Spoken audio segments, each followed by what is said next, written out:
This is Barbara and Leroy. Barbara and Leroy are an older couple in their 80s who have been living independently in their home since they got married 55 years ago. Recently, Barbara has had multiple falls in her home, which have been concerning Leroy. After Barbara's most recent fall down the stairs, Leroy decided to call registered nurse Callie for help. Callie, Barbara, and Leroy then had a meeting where they decided that due to the safety hazards in Leroy and Barbara's current home, it would be a good decision to move Barbara into a long-term care facility. At this point, they decided that moving Barbara into a facility is the priority, and once their affairs are in order, Leroy will move in as well.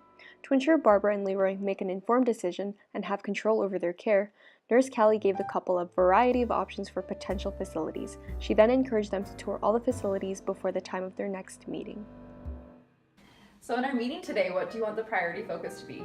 So I think it'd be best to focus on the grief and feelings of separation that may come with this transition, and how to appropriately cope with these feelings, as well as maintain a strong relationship for Leroy and Barbara. I've drawn out an eco-map to better illustrate their situation. As you can see, Barbara and Leroy's daughter lives far away, so she is unable to be a constant support in her parents' life. Barbara did mention that Rochelle has helped in the past during transitions.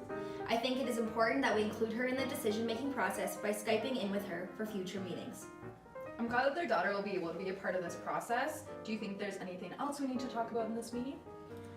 Aside from things that I've mentioned but previously, I think it is important that we hand over control to Barbara and Leroy. They are used to being independent, so it is important that we give them adequate information, but also let them make decisions. That sounds like a good plan to me.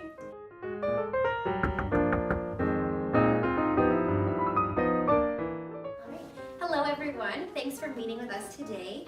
Thanks for joining in, Rochelle, and this is my colleague Nurse Sherry. Hi, nice to meet you guys. So how are you feeling about this transition?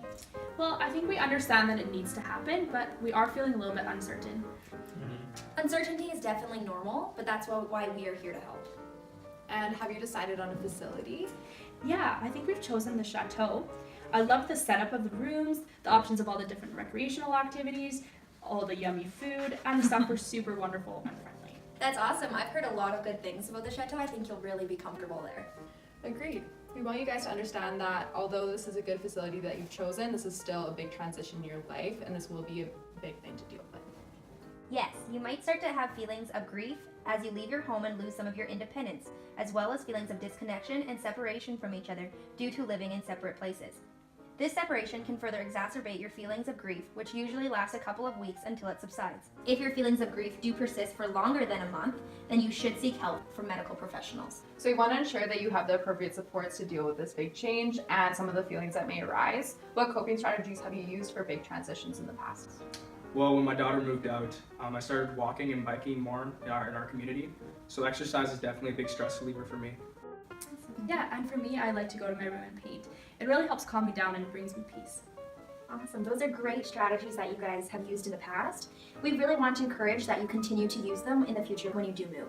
Although most of these feelings are normal, we want you to be aware of your feelings, and if they continue to progress and you start to notice decreased appetite, insomnia, feelings of hopelessness, or anhedonia, which is where you no longer feel pleasure in activities that you used to enjoy, that you need to let someone know. These feelings might signal depression or anxiety, so it is important that if you do feel this way to let us know so that we can refer you to the counselor that is available at the facility. It's nice to know that there's a counselor at the facility that I'll be at. I always find that it helps to talk about my feelings. So in order to minimize the effects of this transition, we encourage that you guys do activities together to keep your relationship strong. What are some activities that you currently do?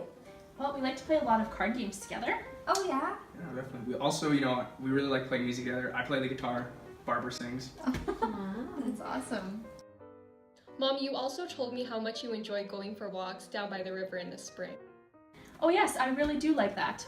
I'm glad that you guys have activities that you enjoy doing together. An important part of the stage of life you're in right now is finding activities that give you fulfillment. We want to keep working towards keeping you involved in each other's life in the same way that you were, despite living separately. The Chateau has many recreational activities that you can both go to because they're open to anyone. They have game nights where you can play cards together, and they also have times where you can showcase your musical talents.